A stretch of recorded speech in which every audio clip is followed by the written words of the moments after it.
fucking spot, motherfucker. Get the... Hey, put the knife down! Put the knife down! Put the knife down! Drop it! Put the knife down right now! Put the knife down right now! Put it down right now! Put the knife down! Pull your car up right now and box him in. Hey! Drop the knife. Drop it right now. The shout cuts through the night as red and blue lights flood the inside of the car, officers yelling over each other, weapons raised.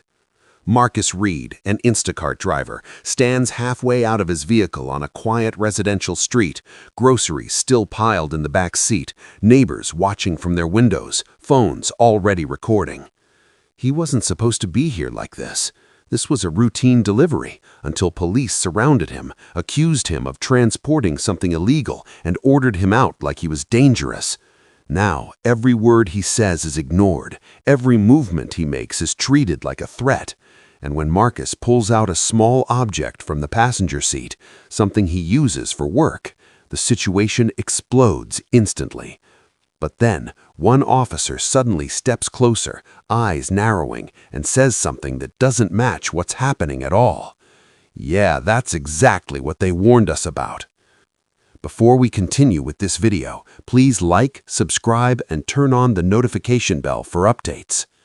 For a split second, everything freezes. Marcus looks down at his own hand like he doesn't recognize it anymore. The small folding knife, barely bigger than his palm, feels suddenly heavier than it ever has before. It's the same tool he's used all day, slicing open tightly sealed grocery bags, cutting through plastic wrap that customers never want damaged. But right now, it doesn't look like a tool. It looks like a threat. I'm just trying to... Marcus starts, his voice cracking as he lifts his other hand halfway in surrender, unsure what to do with the knife still in his grip. On the ground, now, Officer Briggs roars, stepping closer, his partner circling to the side like they're anticipating something worse. Marcus's eyes dart between them. 3 patrol cars, at least 5 officers, all focused on him like he's already made his move. I didn't do anything, he says, louder now, desperation creeping in. I'm delivering groceries, that's it. You can check, everything's in the back. No one moves to look. Instead, Briggs keeps his gaze locked on the knife, then back to Marcus, like he's matching something in his head, something that doesn't fit what's actually happening in front of him. They said you might be armed, Briggs mutters, almost to himself. Marcus blinks. Who said that? There's a pause, brief, but enough to feel wrong, because the officers aren't reacting like they just discovered something. They're reacting like they expected it. And suddenly, this doesn't feel like a misunderstanding anymore. It feels planned. Marcus slowly lowers the knife, his hands shaking now, trying to think, trying to piece together how a normal delivery turned into this. Then, Briggs steps even closer and reaches for his radio. We've got confirmation, he says coldly. Marcus's stomach drops. Confirmation of what? You don't get surrounded by 3 patrol cars for no reason, and Marcus can feel that something about this is already too far gone. Just hours earlier, his day looked completely normal. Marcus had been running deliveries non-stop since the morning, moving from one neighborhood to the next, his car constantly half-filled with grocery bags. He kept his head down, didn't talk much, didn't complain, the kind of driver customers liked, quick, quiet, reliable. But there was one person who had been watching him more closely than anyone else. Ethan Cole, another Instacart driver, same zone, same hours, same app. At first, it was friendly, casual conversations in parking lots while waiting for orders, jokes about slow days, tips on which stores moved faster.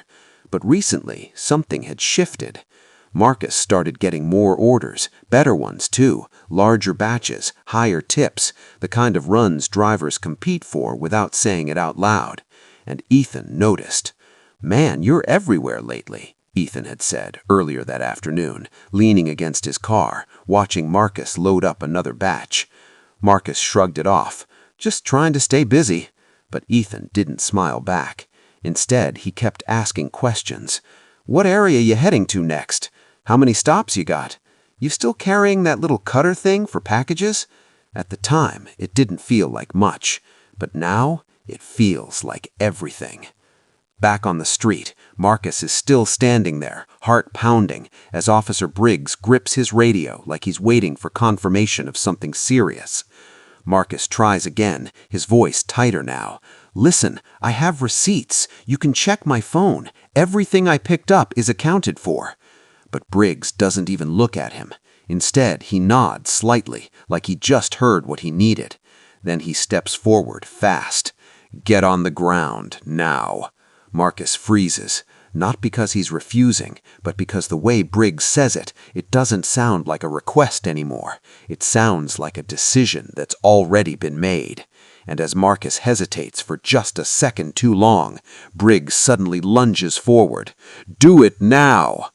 Everything collapses in the next 3 seconds. Marcus flinches as Officer Briggs lunges, his body reacting before his mind can catch up. The knife is still in his hand, not raised, not pointed, just there, but that's all the officers see. "Drop it! On the ground! Don't move!" The commands crash into each other, loud, sharp, impossible to process all at once. I'm just trying to," Marcus stammers, panic taking over as he instinctively turns slightly towards the car, towards the package sitting open on the passenger seat. "It's for the boxes, look!" That movement is all it takes. Briggs grabs him hard, shoving him off balance. Another officer rushes in from the side, forcing Marcus down onto the pavement. The knife slips from his hand, clattering under the car. Cold asphalt hits his cheek. "Hands behind your back." Marcus doesn't fight. He can't. His arms are yanked back, cuffs snapping tight around his wrists as the weight of 2 officers presses him into the ground. "I told you, it's just for the packages," he says, voice muffled, breath shaky. "Please, just check the bags, you'll see." But the shouting doesn't stop. It just changes tone. More controlled now, more certain, like they think they were right all along. A small crowd has gathered at the edge of the street. Someone is filming. Marcus can hear them whispering. "He pulled a knife on them. Yeah, I saw it. He actually did." The words hit harder than the pavement, because that's not what happened. Marcus closes his eyes for a second, trying to think, trying to understand how this turned so fast. Then he hears Briggs again, closer this time. "We got a tip," the officer says, breathing steady now. "Driver matching your description, possible stolen goods, possibly armed." Marcus's eyes snap open. A tip? From who? Because suddenly this doesn't feel random anymore. It feels targeted. And as the realization starts to form, one face pushes to the front of his mind, someone who knew exactly where he'd be tonight. Marcus swallows hard, barely able to get the words out. "Ethan." Briggs leans in slightly. "What about him?" Marcus stares at the pavement, voice low, almost disbelieving. "What did he tell you?" That name lands heavier than anything else that night. Officer Briggs pauses just for a second, but it's enough for Marcus to feel the shift. "Who's Ethan?" Briggs asks, his voice no longer shouting, but sharper now, more focused. Marcus turns his head slightly against the pavement, trying to catch his breath. "Another driver, same zone. He knows my routes, he knows my car." There's a brief silence between the officers. Not confusion, recognition. Briggs looks over at his partner. "Run the number from the tip again." Marcus hears footsteps move away, a radio crackling low. For the first time since this started, the chaos slows just enough for details to come into focus. An officer finally opens the back door of Marcus's car. One bag at a time, they check. Bread, eggs, packaged meat, receipts stapled neatly to each order. Nothing illegal, nothing stolen. "Everything matches," the officer says after a moment, his tone uncertain now. Briggs doesn't respond immediately. Instead, he looks back down at Marcus, still cuffed, still on the ground, but now the certainty in his expression is gone.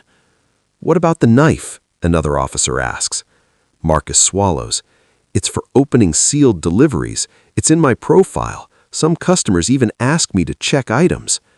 No one interrupts him this time. Across the street, the person recording hasn't stopped. The murmurs have changed, too. Less accusation, more confusion. Then the radio crackles again. Caller identified, Ethan Cole. Statement doesn't match evidence on scene. That's it. That's the moment everything locks into place. Marcus closes his eyes for a second, shaking his head, not in shock, but in disbelief. He set me up, he mutters under his breath. A few seconds later, the cuffs come off. No announcement, no apology, just the quiet click of metal releasing skin that's already bruised. Marcus rubs his wrists, looking around at the same officers who had him face down minutes ago. What if I didn't drop it fast enough? He asks, his voice steady but heavy. What if I moved the wrong way? No one answers, because they all know the answer. Within days, the footage spreads online. The full video, not just the moment with the knife, but everything before and after. The truth follows quickly behind it. Ethan is arrested for filing a false report and reckless endangerment. The evidence is clear. Call logs, timing, intent. What started as jealousy turns into criminal charges that will follow him for years. The department launches an internal review, not because Marcus broke the law, but because the escalation happened too fast, too aggressively, based on a single unverified tip. Questions are asked, procedures are examined. And Marcus? He goes back to work. Same car, same deliveries, same quiet routine. But something is different now. Every time he reaches for that small folding knife, he hesitates, not because of what it is, but because of what it almost cost him. And as he drives through the same streets days later, one thought stays with him. The most dangerous part of that